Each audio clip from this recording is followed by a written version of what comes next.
Tudo começou de forma simples. Era um domingo ensolarado em Primavera do Leste, Mato Grosso, aqueles dias em que o céu parece mais próximo da terra e o ar mais leve. Isabela Campos, membro fiel da Igreja Maranata, onde congregava há mais de 25 anos, acordou cedo, como de costume. Ela se preparava para ir ao culto. Mas, naquele dia, algo diferente pulsava em seu coração.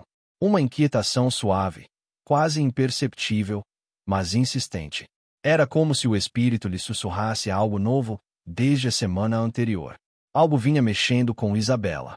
Durante a escola bíblica dominical, no dia 12 de julho de 2025, uma irmã havia dado um testemunho comovente sobre um parente que se convertera em culto da Congregação Cristã no Brasil, a famosa CCB, como muitos a chamavam. A irmã testemunhou de forma respeitosa, mas com um brilho nos olhos que não passou despercebido. Disse que nunca havia presenciado um culto tão repleto de reverência, tão calmo e, ao mesmo tempo, tão poderoso. Aquilo ficou ecoando na mente de Isabela. Ao longo da semana, Isabela passou a observar discretamente o templo da CCB, que ficava a apenas 3 quarteirões de sua residência. Sempre tivera curiosidade, mas como boa membra da Maranata, havia escutado de muitos que lá era muito diferente, e de fato era. No entanto, algo lhe dizia que essa diferença talvez fosse algo que ela precisasse ver com os próprios olhos, ou melhor, sentir com o próprio coração. Na noite de sexta-feira, 17 de maio, enquanto orava antes de dormir, Isabela sentiu uma direção incomum. Pediu a Deus uma confirmação clara. Como uma resposta imediata, sonhou que estava sentada num templo vasto, imersa em um silêncio profundo, e que, ao final, uma voz suave lhe dizia: "Bem-vinda, minha filha. Agora você viu com seus próprios olhos." Acordou com o coração batendo acelerado. Seria apenas um sonho, ou seria um chamado? No sábado, decidiu conversar com seu pastor, reverendo Samuel Albuquerque. Não queria causar escândalo, nem parecer rebelde, mas compartilhou a inquietação que a consumia. O pastor, um homem experiente e sábio, não a recriminou. Apenas disse: "Irmã Isabela, se é o Espírito Santo que está movendo o seu coração, vá com temor e discernimento. Deus tem os seus próprios caminhos. E quem somos nós para impedi-los?" Com essa palavra de paz, no domingo pela manhã, Isabela não seguiu o caminho de sempre. Tomou outra direção. Vestiu-se com recato, colocou o véu na cabeça, como sempre fazia, e levou consigo sua Bíblia bem marcada e gasta pelo tempo de uso. Aproximou-se da porta da Congregação Cristã no Brasil, onde uma multidão começava a se reunir em silêncio. Diferente do que estava acostumada, não havia gritos, conversas animadas, nem cumprimentos espalhafatosos. Apenas olhares serenos e gestos discretos de boas-vindas. Isabela ficou de pé por alguns minutos antes de entrar. Observava tudo. Homens de um lado, mulheres do outro, crianças sentadas em silêncio ao lado das mães, instrumentos afinados, mas ainda em repouso. Era como se ela estivesse adentrando um outro universo, onde o tempo corria mais devagar e a presença de Deus fosse esperada com total reverência. Sentiu-se um pouco deslocada, mas não rejeitada.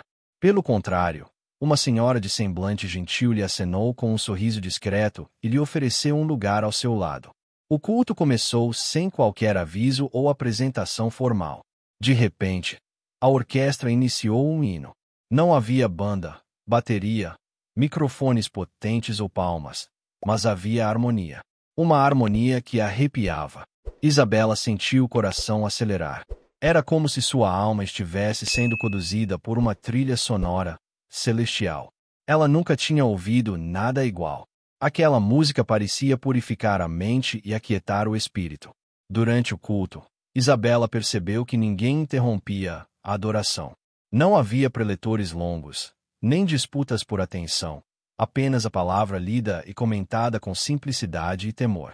Não houve apelos emocionais, nem promessas exageradas, mas houve presença, a presença de Deus. E Isabela sentiu ao final uma oração coletiva, todos de joelhos, sem alarde, sem barulho, somente vozes baixas, sussurrando gratidão e lágrimas. Não eram lágrimas de tristeza, mas de um quebrantamento silencioso que ela não sentia há muito tempo. Não era emoção superficial. Era algo que vinha de dentro do espírito. Quando tudo terminou, ninguém correu para conversar ou tirar selfies. As pessoas saíam com a mesma reverência com que entraram. Isabela também saiu, mas saiu diferente. Havia algo novo nela. Ou, talvez, algo antigo que havia sido reacendido. Na calçada, uma jovem se aproximou e perguntou com delicadeza: "É a sua primeira vez aqui?" Isabela respondeu que sim. A moça sorriu e disse: "Volte quando quiser. O senhor conhece o coração de cada um." E se despediu. Isabela caminhou lentamente de volta para casa. Em seu coração, uma pergunta martelava: será que foi só curiosidade ou foi direção de Deus? Ela já sabia a resposta. Era direção, e mais do que isso, era um convite divino para enxergar a fé por outro ângulo, não como uma substituição de sua igreja, mas como um alargamento de sua compreensão do corpo de Cristo. Naquela tarde, leu novamente o capítulo 6 de Isaías, onde o profeta responde: "Eis-me aqui, envia-me a mim." Sentia que algo novo estava começando em sua vida espiritual. Ela ainda era da Maranata, ainda amava sua comunidade, mas sabia que Deus havia mostrado algo precioso naquele templo sóbrio, silencioso e profundamente cheio da presença dele. Era apenas o começo. Rebeca Dias, habituada ao fervor característico dos cultos da Igreja da Redenção, onde congregava, acordou cedo no domingo. Seu coração batia com força. Não era uma visita qualquer. Era uma travessia entre modos de cultuar que, embora compartilhassem a mesma fé no Cristo ressurreto, trilhavam caminhos litúrgicos bem distintos. Desde o convite feito por uma vizinha, uma jovem discreta da Congregação Cristã no Brasil, CCB, sua mente não descansava. A curiosidade se transformará em inquietação. E agora ali estava ela, vestida com seu melhor conjunto azul marinho, véu branco dobrado cuidadosamente na bolsa, e a Bíblia bem segura entre as mãos. Ao aproximar-se do templo da Congregação Cristã no Brasil em Florianópolis, Santa Catarina, sentiu uma diferença que começou do lado de fora. Não havia cartazes chamativos, alto-falantes com música ou avisos eletrônicos. A fachada era simples, em tons neutros. As letras discretas, escritas no mármore frontal, diziam apenas Congregação Cristã no Brasil. Sem slogans do tipo Campanha da Vitória ou Noite da Virada Espiritual. Nada disso. Rebeca hesitou. Seria ali mesmo. O estacionamento, embora cheio, era silencioso. Casais, crianças e idosos caminhavam em silêncio reverente. Não havia cumprimentos em voz alta, nem mesmo o costumeiro "a paz do Senhor, irmão." As pessoas entravam no templo com uma postura de quem já vinha adorando a Deus desde o portão de entrada. Era um silêncio vivo, quase palpável. Aquilo desconcertou Rebeca. A primeira impressão foi forte, e ela percebeu que estava adentrando um espaço sagrado com outra linguagem. Ali, o sagrado não era bradado, mas vivenciado no silêncio. Ao passar pelas portas do templo, sentiu um calafrio. Ela olhou em volta. Um salão amplo de arquitetura modesta, porém imponente em reverência. A ausência de cruzes, imagens, instrumentos eletrônicos ou decorações extravagantes contrastava fortemente com os templos que ela conhecia. Tudo ali era propositalmente sóbrio. O púlpito de madeira clara, a ausência de microfones de lapela ou caixas de som visíveis, os bancos de madeira perfeitamente alinhados, tudo tinha uma mensagem silenciosa. Aqui não há distrações, só adoração. Ela se viu com o coração apertado. Viu mulheres com véus brancos, homens com trajes simples e sérios. E ninguém olhando para os lados. Ninguém no celular, ninguém cochichando. As crianças estavam quietas, algumas até com os olhinhos fechados em oração. Rebeca, acostumada com cultos vibrantes, viu-se imersa em algo que beirava o monástico. Era um novo tipo de presença, uma santidade que não vinha do som, mas da ausência dele. Antes do culto começar, uma irmã ao lado puxou o véu com delicadeza e cobriu a cabeça. Rebeca, percebendo o gesto, seguiu o exemplo, pegou seu véu e o colocou também. Mesmo sendo visitante, sentiu que era o certo a fazer. Ao colocar o véu, algo curioso aconteceu. Um sentimento de paz invadiu sua alma. Era como se, naquele gesto tão simples, ela também dissesse: Aqui estou, Senhor. Fala comigo. De repente, todos os presentes se ajoelharam juntos. Ninguém orientou. Não houve um aviso ou uma contagem regressiva. Foi simultâneo, harmônico. Rebeca, surpresa, fez o mesmo. Ajoelhou-se, fechou os olhos e tentou orar como sempre fazia, mas não conseguia. Não conseguia falar, só conseguia sentir. O silêncio dentro da igreja misturava-se ao silêncio de Deus. E foi ali, no mais profundo silêncio, que ela sentiu uma presença diferente, uma presença suave que tocava sem fazer barulho. Senhor, o que estás querendo me mostrar? Pensou, e ficou ali calada pela primeira vez em muitos anos. Não orou pedindo bênçãos, curas, portas abertas. Apenas ficou, apenas respirou, apenas esteve na presença dele. Quando o hino foi iniciado, não houve ensaio ou introdução instrumental chamativa. A orquestra, uma grande orquestra composta por irmãos e irmãs com instrumentos acústicos, começou a tocar com uma harmonia que fez lágrimas brotarem dos olhos de Rebeca. O som era suave, profundo e parecia vir do mais íntimo. As vozes se uniram em uníssono, sem gritos, sem improvisações vocais, sem solo de destaque. Era um coral congregacional. E mesmo sem saber a letra do hino, ela se emocionou.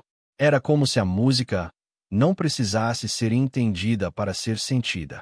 Quando se sentaram, veio o segundo momento de choque. Ninguém bateu palmas. Nenhum glória estrondoso ecoou. Apenas silêncio. O silêncio após o louvor parecia uma extensão da adoração. E naquele silêncio, Rebeca compreendeu algo que jamais tinha experimentado. Ela entendeu que o culto ali não precisava de estímulos externos. Tudo estava voltado a Deus, e só a Deus. A palavra foi entregue sem um orador previamente anunciado. Um irmão se levantou e foi até o púlpito. Ele não se apresentou, não agradeceu convites, não mencionou o nome de ninguém. Apenas abriu a Bíblia, leu o trecho e começou a pregar com mansidão e autoridade. Rebeca sentiu como se aquela palavra fosse só para ela. Cada frase parecia carregar o peso do céu, sem gestos teatrais, sem frase de efeito, sem microfone potente, apenas a palavra pura, simples e direta. Na Igreja da Redenção, Rebeca estava acostumada a pregações inflamadas, às vezes até espetaculares, com gritos, saltos e muitas interjeições. Mas ali, a palavra fluía como água de fonte calma, ao mesmo tempo, lavava a alma. Durante toda a mensagem, ninguém se levantou para sair, ninguém se movimentou. Todos estavam atentos, até as crianças. Não havia programação visual no telão. Não havia louvor de fundo acompanhando a pregação. Era apenas a voz e a Bíblia aberta. E isso bastava. Ao fim do culto, todos se ajoelharam novamente. Uma oração simples foi feita. Agradecimentos, humildade, nenhuma promessa de campanha, nenhuma barganha com Deus. Apenas um obrigado, Senhor, por estar conosco. E quando todos se levantaram, o templo foi se esvaziando com a mesma reverência com que havia sido preenchido. Rebeca saiu com o coração abalado. Ela não sabia ainda o que tudo aquilo significava, mas algo havia sido mexido dentro dela. Não uma emoção passageira, não um fogo que queima e depois apaga. Era algo mais profundo, mais antigo, mais sagrado. Era uma paz que ela não conhecia. No caminho de volta para casa, ela não ligou seu louvor animado no carro. As palavras da pregação ainda ecoavam em sua mente. A música do hino ainda tocava em seu espírito, e o silêncio, ainda abraçava sua alma. Talvez, só talvez, aquele primeiro passo no templo da congregação cristã no Brasil tivesse sido, na verdade, o primeiro passo em direção a algo que ela nem sabia que procurava. E o que começou com um convite curioso, agora parecia um chamado. A irmã Laura Mendes, habituada ao fervor característico dos cultos da Igreja da Nova Esperança, onde congregava, mal havia terminado de se adaptar ao impacto do silêncio profundo que tomava conta do templo da congregação cristã no Brasil em Porto Alegre, Rio Grande do Sul. Seus olhos percorriam o ambiente com reverência e surpresa. Mas agora algo ainda mais intrigante começou a inquietar seu coração. Ela olhava ao redor e se perguntava: cadê o pastor? Onde está o dirigente do culto? Quem está no comando disso tudo? Na sua tradição, era comum a figura do pastor-presidente, do apóstolo, ou até mesmo do doutor em divindade ser anunciada com entusiasmo. Nomes imponentes, títulos que quase precediam o mover espiritual.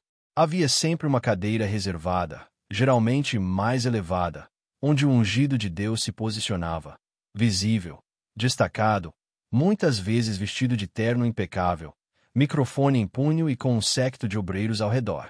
Mas ali na congregação cristã, tudo era diferente.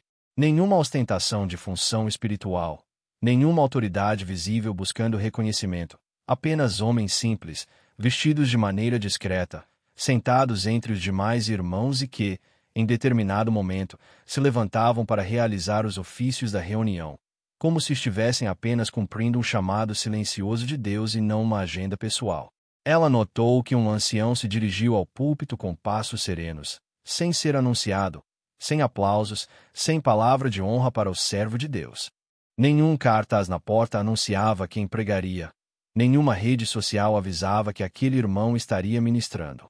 E o mais impactante, ninguém parecia estar ali por causa dele. Todos estavam ali por causa de Deus. Foi quando ela pensou: será que é assim sempre? O púlpito como lugar de serviço, não de elevado status. Na Igreja da Nova Esperança, ela estava acostumada a uma liderança clara. O pastor geralmente era visto como o guardião do rebanho, figura de autoridade espiritual, administrativa e até emocional para os membros. Em muitos casos, sua imagem era estampada em folders, outdoors, transmissões online e redes sociais. Suas falas eram reproduzidas com reverência. Seus conselhos raramente eram questionados. Mas ali, diante de um púlpito tão simples e de um irmão que sequer se identificou com título ou sobrenome, ela sentiu algo novo. Uma liderança que não precisava ser vista para ser sentida. O ancião apenas abriu a Bíblia, orou e falou como quem havia sido movido pelo céu. Não parecia estar pregando um sermão preparado, tampouco buscava agradar a plateia. Ele falava como quem carregava o peso da responsabilidade de transmitir uma mensagem que não era sua. E por isso mesmo não havia vaidade, nem autopromoção, nem gritos. Era autoridade espiritual, mas sem ego. Era liderança, mas sem fama. Era serviço, não promoção. Uma dúvida silenciosa no coração dela. Sentada em silêncio, Laura começou a pensar. Mas como a igreja sabe, quem está à frente? Quem administra as coisas? Quem orienta os jovens? Quem cuida da doutrina? E então ela percebeu. Tudo ali funcionava como um organismo vivo. Não havia placas de identificação, mas havia ordem. Não havia microfones distribuídos para vários pregadores convidados, mas havia direção. Não havia destaque individual, mas havia harmonia. Ela entendeu que os irmãos eram chamados por Deus, reconhecidos pela comunidade e colocados em funções como cooperadores, diáconos, anciãos e irmãos da comum. Não por diploma, carisma ou influência, mas por testemunho de vida, simplicidade, sabedoria e humildade. A cultura do não ser visto. Talvez o que mais mexeu com ela tenha sido ver que os líderes da congregação cristã no Brasil não pareciam desejar ser reconhecidos. Eles não buscavam holofotes. Ao contrário, misturavam-se com os fiéis, sem poltronas especiais, sem assessores, sem seguranças. Ela se lembrou de quantas vezes em sua própria denominação o culto havia se transformado em palco, onde os líderes eram quase celebridades. Sabia que nem todos eram assim, mas também sabia que a vaidade era um risco constante no ambiente evangélico contemporâneo. E então ela se viu confrontada. Talvez aquele modelo mais silencioso fosse de fato o mais bíblico. Entre vós não será assim. Um versículo ecoou em sua memória, como se o próprio Espírito Santo a estivesse lembrando de algo que havia lido anos antes. Mas entre vós não será assim. Antes, qualquer que entre vós quiser ser grande, será vosso serviçal. Marcos 10:43. Ela olhou novamente para o ancião no púlpito, um homem já idoso, com fala pausada, mas cheia de reverência. Ao terminar a pregação, ele se ajoelhou, e todo o templo o acompanhou. Silêncio, gratidão, humildade. Não houve convite emocional. Não houve apelos teatrais. Apenas uma fé simples e profunda. E ela entendeu. Ali, na congregação cristã, a autoridade espiritual não era medida pela altura do paletó ou pela força do microfone. Era medida pela intimidade com Deus e pela disposição em servir sem ser aplaudido. E quando o culto terminou, ao fim da reunião, Laura achou que alguém viria apresentar os líderes, como era de costume em sua denominação, mas ninguém se apresentou. Ninguém se gabou. Os irmãos se cumprimentavam com alegria, mas os nomes e cargos não eram exaltados. Ela tentou conversar com o ancião, mas ele com humildade respondeu: "Sou apenas um irmão. Deus é quem fala." Essa resposta a desconcertou. Apenas um irmão. Em tantas igrejas que visitou, era impossível conversar com um líder sem antes passar por alguém. Era necessário agendar, esperar, se apresentar. Mas ali o líder era apenas mais um irmão. Isso não diminuía a sua importância, apenas reforçava sua humildade. Voltando para casa, Laura começou a refletir sobre tudo o que tinha visto. Sua mente estava cheia de questionamentos, mas não de dúvidas que enfraquecem a fé. Eram dúvidas que fortalecem, que levam à revisão, que provocam o coração a buscar o que é essencial.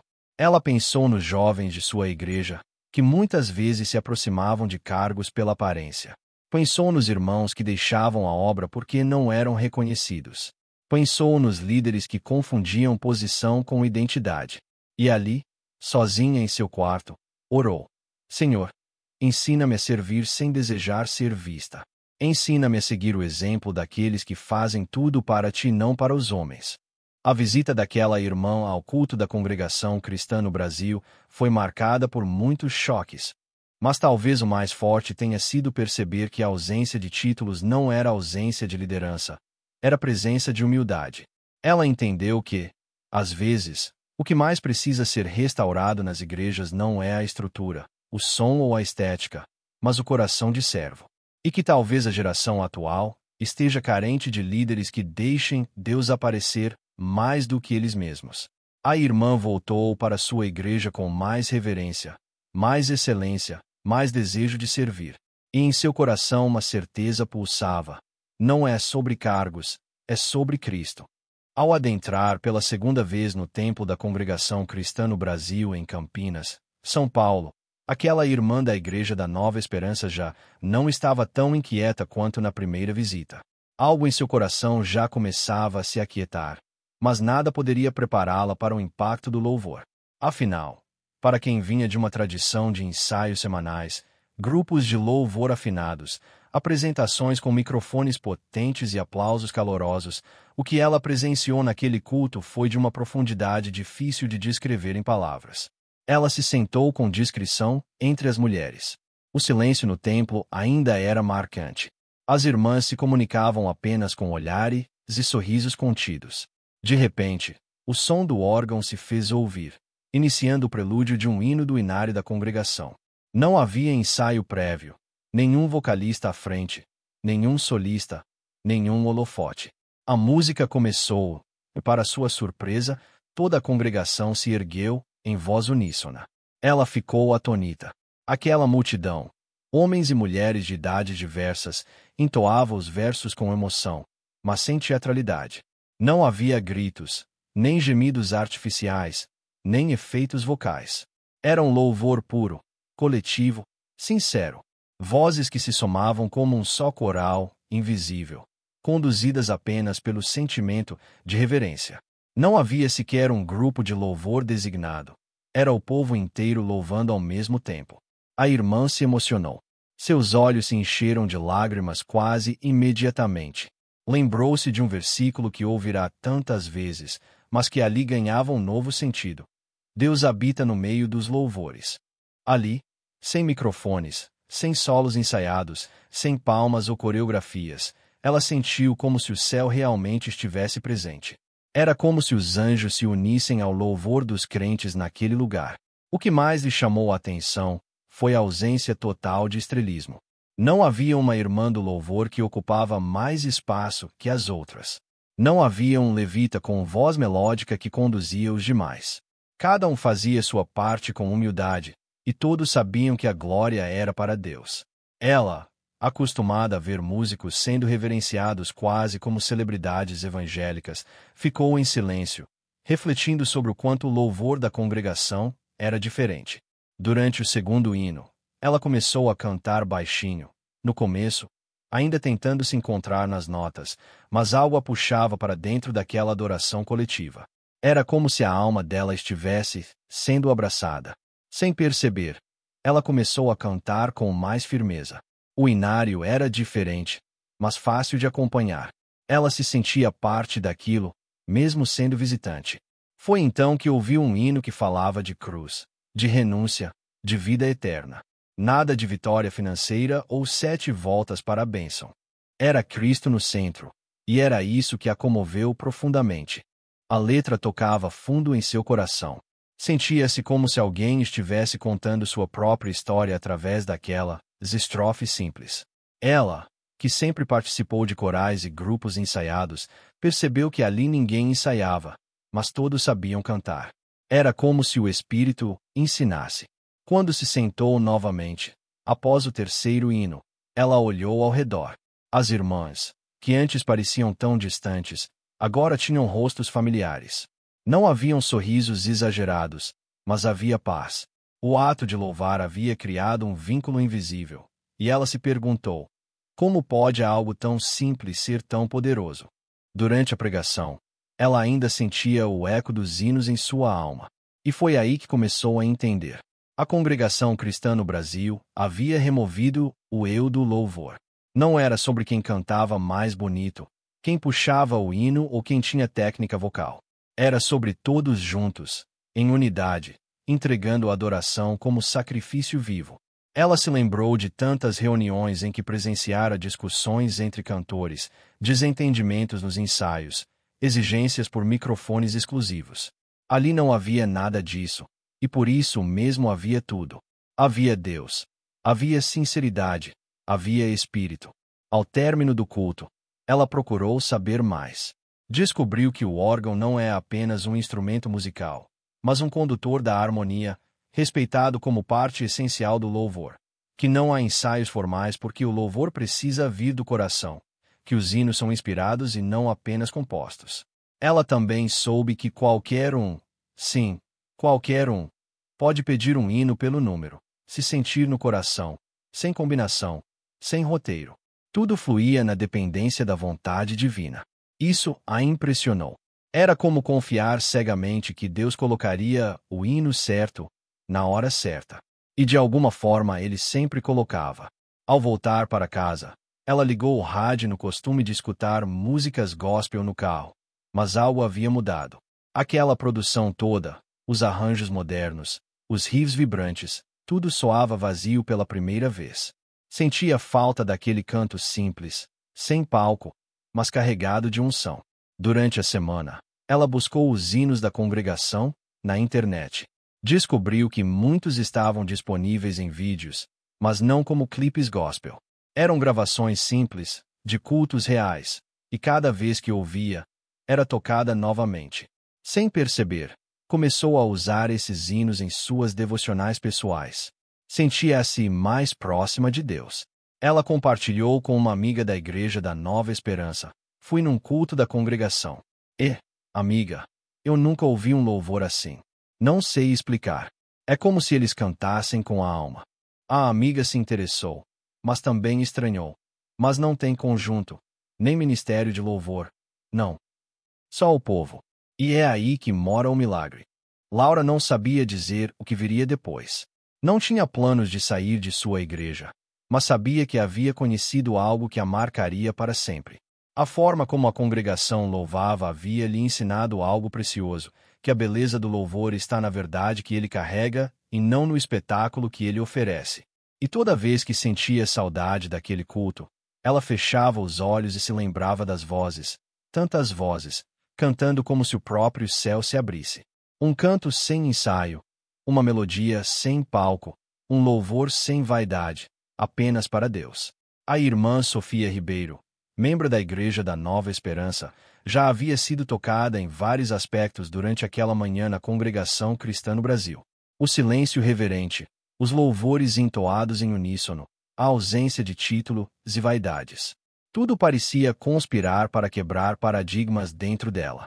Mas foi quando se aproximou o momento da pregação que algo ainda mais profundo aconteceu. Ela estava acostumada a cultos bem planejados.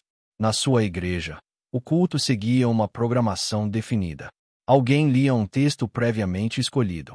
Havia uma série de avisos, um louvor temático e, finalmente, a ministração da palavra com um esboço preparado durante a semana, às vezes com slides, outras vezes com frases de efeito, histórias motivacionais e um apelo final emocional. Mas naquela manhã em São José dos Campos, São Paulo, tudo parecia diferente. Não havia nenhuma antecipação do tipo: hoje o pregador será o irmão Antônio Cardoso, que preparou uma mensagem sobre tal tema. Ninguém abriu a Bíblia e começou a folhear em busca de algum trecho. Havia apenas silêncio. Um silêncio que cortava a alma. Ela se perguntou: mas e agora? Quem vai pregar? O que será dito? De repente, viu um dos irmãos que antes não se destacava por roupas chamativas, nem se apresentou como pregador oficial, aproximar-se do púlpito com humildade. Ele curvou-se em oração, pedindo graça. Havia ali uma atmosfera diferente. Era como se aquele homem não fosse dono da pregação, mas apenas um canal. Ele se levantou, com a Bíblia fechada em mãos. Orou baixinho e com calma abriu o livro sagrado. Foi ali que a irmã estremeceu. A palavra foi aberta, não escolhida, sem combinar versículos, sem alinhar com ninguém. Ele leu calmamente um trecho que, para surpresa dela, falava exatamente sobre algo que estava vivendo nos últimos dias, algo que ela não havia comentado com ninguém. As palavras ecoaram: eu te farei entender e te ensinarei o caminho que deves seguir. Guiar-te-ei com os meus olhos. Salmos 32:8.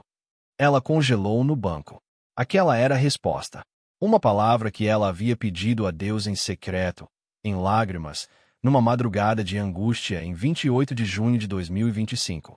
Naquela noite, havia clamado: Senhor, se ainda falas comigo, mostra-me qual caminho devo seguir. E ali estava, sem roteiro, sem título bonito, sem show de eloquência. Era o céu que estava falando. O pregador começou a falar com simplicidade, como se estivesse lendo diretamente do coração de Deus. Não havia entonações dramáticas, nem frases ensaiadas. Era como uma conversa entre pai e filha, com a congregação como testemunha. Ele falava de decisões difíceis, de caminhos que parecem bons aos olhos humanos, mas que não são os do Senhor, de como Deus guia pelo Espírito e não apenas pela lógica. E então disse algo que fez o coração da irmã acelerar. Há alguém aqui hoje que está em dúvida sobre uma mudança. E o Senhor manda dizer: não é hora ainda. Espera mais um pouco. Eu sou contigo e te mostrarei o tempo certo. A irmã abaixou a cabeça. Não conseguiu conter as lágrimas. Era com ela. Na sua igreja, ela estava envolvida num ministério que amava, mas recentemente havia recebido uma proposta de mudança para outra cidade, Belo Horizonte. Seria uma promoção no trabalho, mais estabilidade e conforto. Mas o coração dela estava inquieto. Sentia que havia algo errado, mas não conseguia discernir. Não havia conseguido paz na oração. E ali, na Congregação Cristã no Brasil, sem conhecer o pregador, sem ter revelado a ninguém sua angústia, ouviu de forma direta, viva, exata: não é hora ainda. Aquilo não era coincidência. Era impossível. Ela olhou ao redor. A irmandade estava atenta, reverente. Alguns também se emocionavam, outros sorriam em paz. Ninguém a olhava diretamente. Era como se o culto inteiro estivesse sendo conduzido pelo próprio Deus. E ela fazia parte disso. Ali entendeu por que não havia tema, porque Deus é o autor da palavra. Não precisa de ensaio quando o Espírito quer falar. E mais, entendeu que a ausência de programação era, na verdade, um gesto de fé. Aquele povo confiava que Deus sempre teria algo a dizer, sem precisar da força humana. A ausência de aplausos era substituída por lágrimas. O silêncio era preenchido pela certeza, e a ausência de nomes famosos era coberta pela presença do nome sobre todo o nome. Na sua mente, passou um filme. Quantas vezes ela mesma havia preparado pregações para sua igreja com horas e horas de estudo, slides organizados, frases de impacto, citações de autores e teólogos, e nem sempre sentia que aquilo havia tocado alguém. Era mais uma boa aula do que um mover divino. Mas ali, em poucos minutos, uma palavra aberta em oração havia feito mais do que horas de preparo humano. Ela não desprezava o estudo, nem a organização. Longe disso, mas algo havia sido revelado ao seu espírito. Há um poder na dependência total de Deus, um espaço onde a glória é somente dele, onde a palavra não é do homem, mas do céu. Ao final da pregação, não houve aplausos nem palavras do tipo: "Que pregador maravilhoso!" A congregação simplesmente orou em silêncio. A irmã enxugou as lágrimas. A palavra havia descido como um bálsamo. Era como se Deus tivesse sussurrado diretamente em seu coração. Ela saiu daquele culto sem cartão de visita, sem tirar selfie com o pregador, sem elogios humanos, mas saiu com algo que não conseguia explicar. Certeza. Certeza de que Deus ainda fala. Certeza de que existe um lugar onde a vaidade não toma o púlpito. Certeza de que há um povo que ainda confia na inspiração divina ao vivo. Na volta para casa, sua mente se enchia de perguntas. Por que será que essa igreja não divulga suas mensagens? Por que tão pouco se ouve sobre ela na mídia? Será que o segredo está justamente nisso? Em não querer aparecer? No seu coração, uma coisa era certa. Ela nunca mais seria a mesma. Aquela palavra mexeu com suas estruturas como uma brisa suave, depois de uma tempestade de dúvidas. E mesmo que ainda não soubesse se voltaria ali ou não, já sabia. Aquela visita não foi apenas curiosidade, foi direção de Deus. A irmã Mariana Costa, membro da Igreja da Nova Esperança, já havia sido impactada por muitos aspectos distintos daquele culto na congregação cristã no Brasil. O silêncio reverente, os cânticos sem microfone, a ausência de lideranças tituladas e os testemunhos espontâneos haviam causado admiração, espanto e até um desconforto positivo, aquele que mexe com certezas antigas. Mas o que ela descobriu no fim do culto foi para ela a cereja do bolo, ou talvez o soco no estômago mais inesperado. Não havia coleta de dízimos, nada de envelopes numerados, nenhuma sacola passando entre os bancos, nem mesmo uma oração ou menção à palavra oferta. Era como se o dinheiro não tivesse espaço naquele templo, e aquilo mexeu com ela. Como essa igreja sobrevive? A primeira pergunta que lhe veio à mente. Estava sentada com o véu ainda na cabeça, tentando entender o que havia presenciado. O culto se encerrava com uma oração emocionante, e o servo pedia que Deus acompanhasse o povo. Nenhuma menção a finanças, nada sobre campanhas, nenhuma chamada para semear, pactuar ou subir ao monte com envelope de propósito. Nada. Foi então que, ao se levantar para sair, observou um detalhe curioso perto da porta de saída.